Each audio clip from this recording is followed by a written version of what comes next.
Hi, it's Cynthia Hilston at cynthiahilston.com. And thank you for joining me again on the journey from going from a writer to an author. If you would be so kind as to hit that subscribe button below and the bell beside it, you'll be notified when I post new content every Monday, and you can join me on this journey. Now in today's video, I would like to share with you some tips on getting started. This is the first of 2 videos on this topic on getting started. So getting started number 1. I talked about this some in a video 2 weeks ago about where do you find inspiration or ideas. And in case you missed any of my previous videos, please check out my channel. I post a new video every Monday. Music lyrics. A lot of songs inspire us and tell a story. So maybe there is a song that's your favorite song.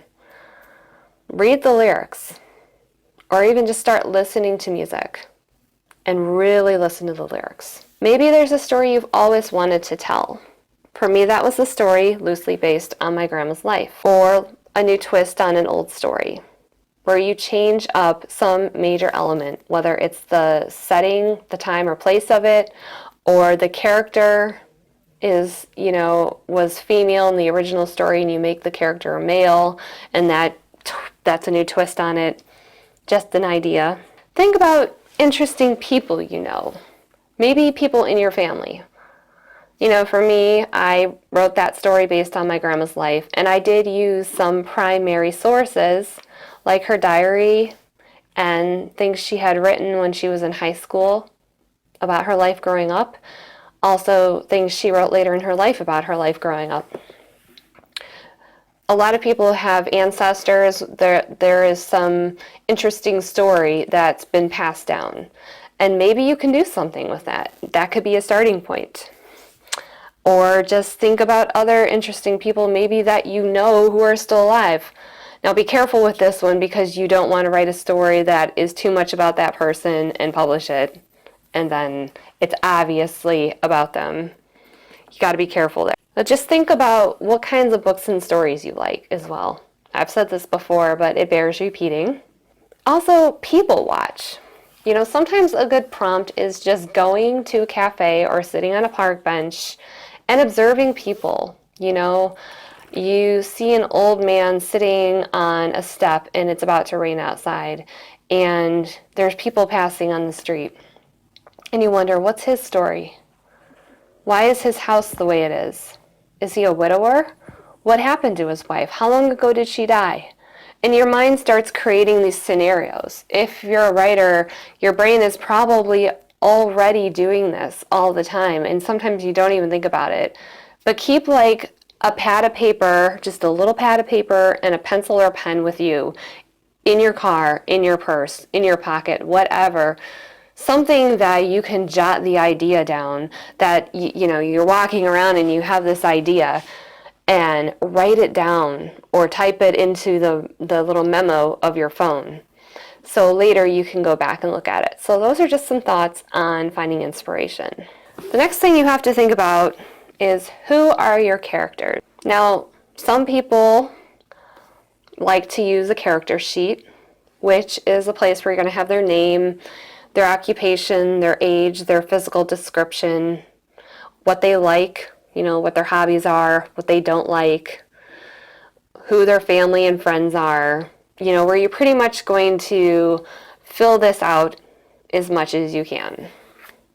You can find these very easily by Googling character sheets, and you will find anything like this. You can even just kind of make up your own based on these things I'm sharing with you. But this is a great way to flesh out your character. What I like to do is actually write my character as if he or she is writing a diary entry and kind of like spilling their heart out. Giving all like their secrets and their motivations, and write as if they were a real living, breathing person and they were writing it down. If you don't want to get bogged down with too many details, you could at least have the bare bones. At least have a name and an occupation and what their likes are and their dislikes. and especially what it is that they want, because that's important to your story. So you have to have a protagonist, obviously, the main character. Some stories do have two protagonists. A lot of romances do equally follow the life of both people involved in the romance. Some stories have multiple protagonists or main characters, like George R.R. Martin's stories, A Game of Thrones. But it's like where each chapter is devoted to, there's somewhere between like 8 and 10 main characters in his books, and each chapter is devoted to a certain character, and it rotates. But the more main characters you have, the more story arcs you're going to follow, and his books are like extremely long. So I'm not necessarily recommending this, especially if this is your first novel. It's way too big of a task for me, but maybe that's what you are, maybe you want to write some big saga. But you definitely need a protagonist. You need a main character for sure. And you're going to need an antagonist. Sometimes that can be the same person if your conflict is self versus self. But you're going to need somebody who's competing with that protagonist, causing the conflict. You're going to probably have a love interest. Not always, but a lot of books do have a love interest or some element of romance in it. And a best friend, your sidekick. Your protagonist is probably not a solo act. They do need friends. So at the very basic level, this is kind of like who you're going to need in your story. If you like to draw, you can try to draw them to get an idea of what they look like, or go on Google and find pictures and save those pictures, print them out, whatever. Create a notebook where you just have information about your characters, including like a picture of them. Because I think sometimes it helps to have a visual. Not that you have to like include that picture in your book, but that can be helpful as well. You want to know these characters as well as your closest friends, okay? These characters have got to feel real to you if you want them to feel real to other people reading your book. So you definitely want to spend time on developing your characters. You want them to be interesting. You want them, they could be based on real people, like my first story, that was loosely based on my grandma. There was a character named Hannah who was based off my grandma. But they need to drive the story. Your characters need to be driving your story. There needs to be something about them that is going to keep your readers interested. I'm going to get into this as I speak here, okay? Now, as you're coming up with your story, you have to also think about what kind of genre you want to write in. This can be based off of what you like. So if you like to read romances and you like to write romances, okay. But you can also challenge yourself to try to write in a new genre. Because like I said in my video about the importance of reading a wide variety of books, you will expose yourself to new genres, and you might find something you really like. So definitely you need to know what genre your book is in. So we talked about characters. I want to talk about plot. Of course, you have to have a setting. You need to think about the place and the time of your book, and that needs to be clear early on. Is this book taking place in, Cleveland, Ohio, where I live, in modern day? Or is it taking place on some, faraway planet in the distant future? Or is it taking place during medieval times in France? You have to definitely lay that out so it's clear. Now for your plot, every story has certain basic elements. Now when I said you come up with your protagonist, your main character, what is it that they want? Maybe it's that they want to become the king of their country. Maybe it's that they want to get a job promotion. Maybe it's that they want the boy next door to notice them. It could be anything, but there needs to be something that they want. That's the main focus of the plot of the story, okay? And again, this is something that needs to be clearly defined early on. Then you need to define the conflict. What is keeping the character from getting what they want? Maybe it's because there's somebody else, the antagonist, competing for the same thing. This character wants to get a promotion at work.